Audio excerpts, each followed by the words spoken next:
Olá, nobres e queridos amigos, nós iremos tratar a respeito sobre assédio moral no serviço público, como se caracteriza, qual é o conceito, quais os pontos principais e o que deve ser feito nesta situação. Primeiro, nós devemos conceituar o assédio moral como qualquer tipo de conduta que enseja a violência psicológica em face da vítima. E quem é a vítima? O servidor público, que esteja dentro do ambiente de trabalho. E quem é o autor desta questão relacionada à violência psicológica? O autor tanto pode ser o superior hierárquico quanto aquele que é o trabalhador que executa as suas atividades junto com a vítima. No caso, colegas de trabalho, por exemplo.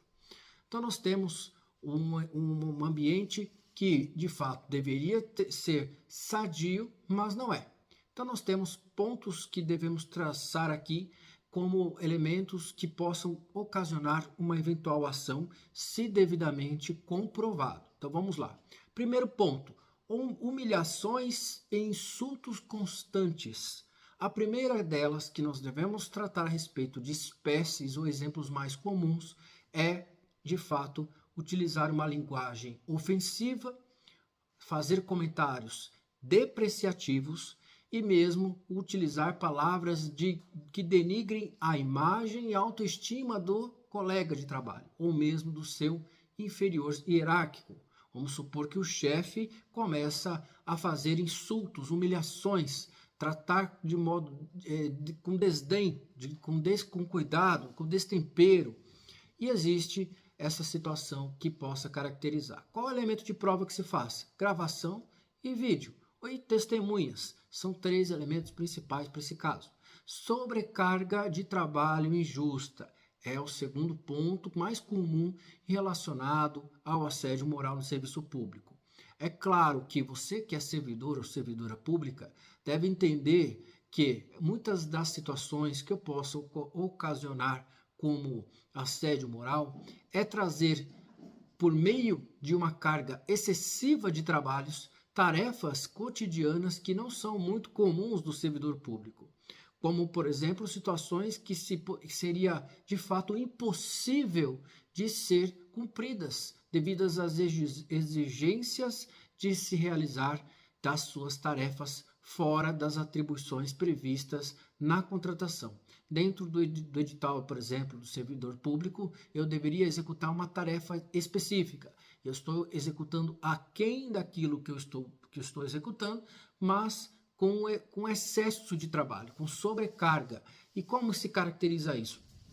E-mails, conversas, reuniões, qualquer tipo de prova, elementos que comprovem uma atribuição excessiva para o cargo. Não ajuda, não há um auxílio a mais de alguns do superior, né, pelo fato de haver muito mais pessoas para executar determinadas atividades. Então nós temos esta questão relacionada à sobrecarga de trabalho injusta. Ela deve ser injusta, não justa. Sendo justa, não há a caracterização do assédio moral. Então temos, portanto, mais uma questão interessante relacionada ao isolamento social ou mesmo exclusão, que seria de fato excluir de modo deliberado um funcionário de uma reunião, de eventos, informações relevantes a atividades habituais do servidor público, limitando as suas oportunidades de desenvolvimento profissional e mesmo socialização no seu ambiente de trabalho. Então nós temos, por exemplo, não ser convidado para uma festa e todos irem naquela festa e não ser justificado aquela festa de final de ano. Será que poderia caracterizar como assédio moral? Depende, de fato, do contexto que como foi dada aquela informação. Então tem que ser analisado cada caso concreto. Mas de modo geral, nós temos situações em que há uma difamação ou mesmo um isolamento social, de fato, que possa ocasionar efeitos negativos. Por exemplo, no caso de remoção por parte do superior, que manda o funcionário público ou mesmo servidor em outra região, bem distante do seu trabalho, né, que seja muito, que não há nenhum sentido, né, de fazer essa remoção, né? Há situações em que há um elemento que caracterize esse isolamento social. Isso pode ser tanto péssimo para o servidor público, quanto mesmo para a sociedade, porque ele vai ficar isolado e não vai conseguir cumprir as suas funções, ou mesmo ser excluído socialmente, né? Você ter reuniões, você ter eventos importantes, as reuniões geralmente são fundamentais para o exercício dos princípios cardeais que se encontram estampados no artigo 37 da Constituição Federal. Imagina a violação destes princípios, né? Não só o princípio da especialidade, aqui que você faz o trabalho com impessoalidade. Então não há uma questão relacionada à impessoalidade, existe uma violação a este princípio. No terceiro ponto seria a difamação e disseminação de boatos. Espalhar informações falsas ou mesmo inverídicas sobre um dos funcionários, com o objetivo de prejudicar a sua reputação e a imagem perante os seus colegas e mesmo superiores. Numa situação como essa, no caso de difamações, recomenda-se fazer um boletim de ocorrência. Uma situação como esta, faça sempre um BO. Por quê? Você está constituindo que há um ato difamatório, uma situação em que o servidor público não possa ter esse caráter negativo no tocante à sua honra, à sua imagem, à sua reputação perante os seus colegas e terceiros. E contra quem? Contra quem o difamou. E você deve também trazer outros elementos de prova, como testemunhas, cartas, documentos, e-mails, conversas privadas de WhatsApp, por exemplo, possam ocasionar, né, o efeito que caracterize de fato a difamação. Inclusive, a difamação é um crime, né, um crime contra a honra. Temos ainda o monitoramento excessivo e abusivo do servidor público. Seria no caso da vigia constante do funcionário que criticar excessivamente e injustificadamente as suas ações, além de não permitir qualquer margem de erro e causando de estresse e pressão psicológica. Então, você ter esse monitoramento excessivo e abusivo em face do servidor. Todo momento eu estou escrevendo aqui no meu computador e aí chega o meu superior falando, olha, você já terminou? Já terminou? Já terminou? É muito comum você cobrar, claro, mas agora quando se é um excessivo e abusivo monitoramento, vou colocar uma câmera especificamente na cara daquele servidor público, em face daquele servidor público, para ver se ele está realmente executando aquelas atividades. Então é muito comum. Infelizmente, né? Então existe essa situação em que há essa pressão psicológica. Outro ponto que nós podemos nos referir, a obstrução de promoção ou mesmo progressão de carreira. É outro ponto que infelizmente também é muito comum.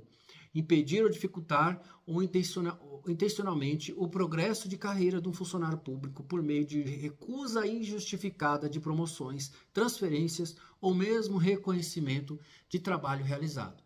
Então nós temos, portanto, um servidor público que já fez a sua pós-graduação, já terminou, já concluiu a sua pós-graduação. Porém, o seu superior não reconhece aquele diploma. Será que poderia caracterizar como assédio moral? Nós temos que observar cada caso concreto, obviamente, né? Como foi colocado em questão aquela situação. Qual foi a resposta do órgão, qual foi a resposta do seu superior hierárquico. Se for algo que seja de forma negativa, consequentemente será caracterizado como assédio moral. A retaliação após denúncias. Também é muito comum estas retaliações. Por quê? No caso de um funcionário que denuncia, né, um assédio moral, pode haver a retaliação por parte do agressor ou mesmo de seus outros colegas, criando um ambiente hostil e desfavorável. Esta situação, logicamente, não é uma prática aceitável, né, porque nós temos diversos trabalhadores nesta situação. E nessa situação, de fato, deve ser ingressar com uma medida judicial cabível. Então, nós temos aqui outros pontos importantes. Primeiro, vamos colocar, feitas as colocações de exemplos claros que possam ocasionar o assédio moral no serviço público, é importante observarmos em relação aos elementos de provas. Quais são as provas devidamente claras que devem ser trazidas a juízo? Primeira delas, podemos colocar os e-mails, né? Os e-mails entre face do assediado ao assediador ou vice-versa, daquela situação. Destacar que houve xingamentos, humilhações ou qualquer outro tipo de violência verbal. As gravações de conversa também elas são lícitas, né? Porque isso é permitido se for feita com o consentimento de pelo menos uma das partes envolvidas da conversa. Nesse caso, podemos citar aqui, estamos numa reunião. O chefe não autorizou aquela gravação, mas quem estiver presente naquele ambiente estiver autorizando de fato aquela situação que foi gravada, aquele fato ocorrido, consequentemente ela é válida. Então nós temos outro ponto importante. Testemunhas que presenciaram também o fato ocorrido, que elas de fato sejam imparciais e que tenham presenciado diretamente tudo o que aconteceu. E que mais podemos dizer?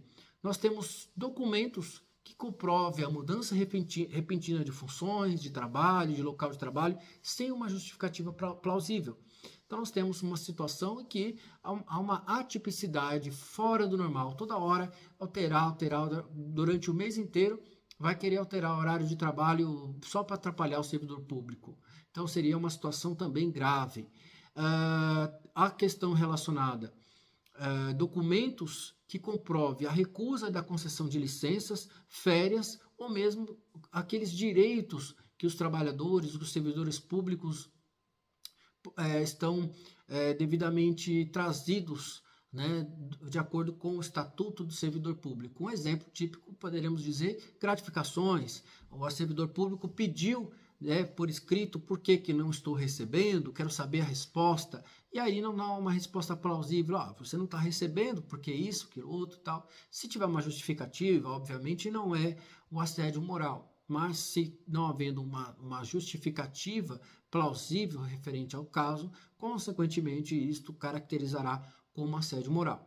Laudos médicos que comprovem problemas de saúde também é uma prova cabal de que houve o assédio moral, como por exemplo o caso de depressão, síndrome do pânico, outras doenças psicológicas. Nessa situação aqui, nós podemos dizer bem claro aqui que há não só o assédio moral, como também caracterizar-se-á como questões relacionadas a acidente do trabalho. Por quê? Porque você está tendo um dano psicológico, um dano aquém do físico, né, no tocante às atividades e às atribuições do servidor público durante as suas atividades. Então, há sim um acidente do trabalho e também é indenizável. O servidor público também sofre acidente do trabalho. O que mais podemos dizer a respeito, né? Nós temos que dizer que diante de todas essas situações de elementos de prova, temos toda a comprovação material de que houve o assédio moral, é importante nós observarmos o prazo para ingresso desta ação. E esta ação será em face do Estado, seja União, Estado, Distrito Federal, municípios, não importa. Sendo o servidor vinculado, aquele órgão, consequentemente, terá que promover uma medida judicial cabível. Então, feita esta colocação, nós podemos dizer que existe um prazo de 5 anos, conforme a lei federal que trata a respeito disso, o prazo é de 5 anos para ingressar com a medida judicial. Claro, servidor ou servidora pública, se você teve esse problema, eu recomendo fortemente que você já procure um advogado e promova uma ação mais rápido possível, a fim de que os seus direitos sejam deteriorados. Por exemplo, uma pessoa que é testemunha daquela situação acaba falecendo durante até os 5 anos. Então, isso seria um absurdo. Ou mesmo um documento que pode ser extraviado. Então, não brinquem com a sorte, ingressem com a medida judicial. Recomenda-se entrar com a ação judicial para quê? Com o objetivo maior que seja como um exemplo para que outras pessoas não passem com a situação que você, servidor ou servidora pública, passou durante a sua vida profissional. Então, é muito importante que ingressem com ações judiciais com o objetivo maior de que você seja ressarcido materialmente, financeiramente e também moralmente. Então, existem situações, inclusive, que é possível a remoção, né, a transferência daquele servidor público de setor ou mesmo atividades. É muito comum também na União, mas também nos estados, geralmente, como há muitos locais de trabalho, como por exemplo na área da saúde, nós temos profissionais que atuam dentro de hospitais. Pode ser transferido do outro hospital, o juiz pode autorizar que haja essa transferência decorrente do assédio moral. Então, nós encerramos este vídeo agradecendo você que nos assistiu e eu faço claramente para que todas as pessoas tenham esse acesso à informação. E tendo esse acesso à informação de fato, isto me motiva ainda mais para que outras pessoas também possam ter mais informação.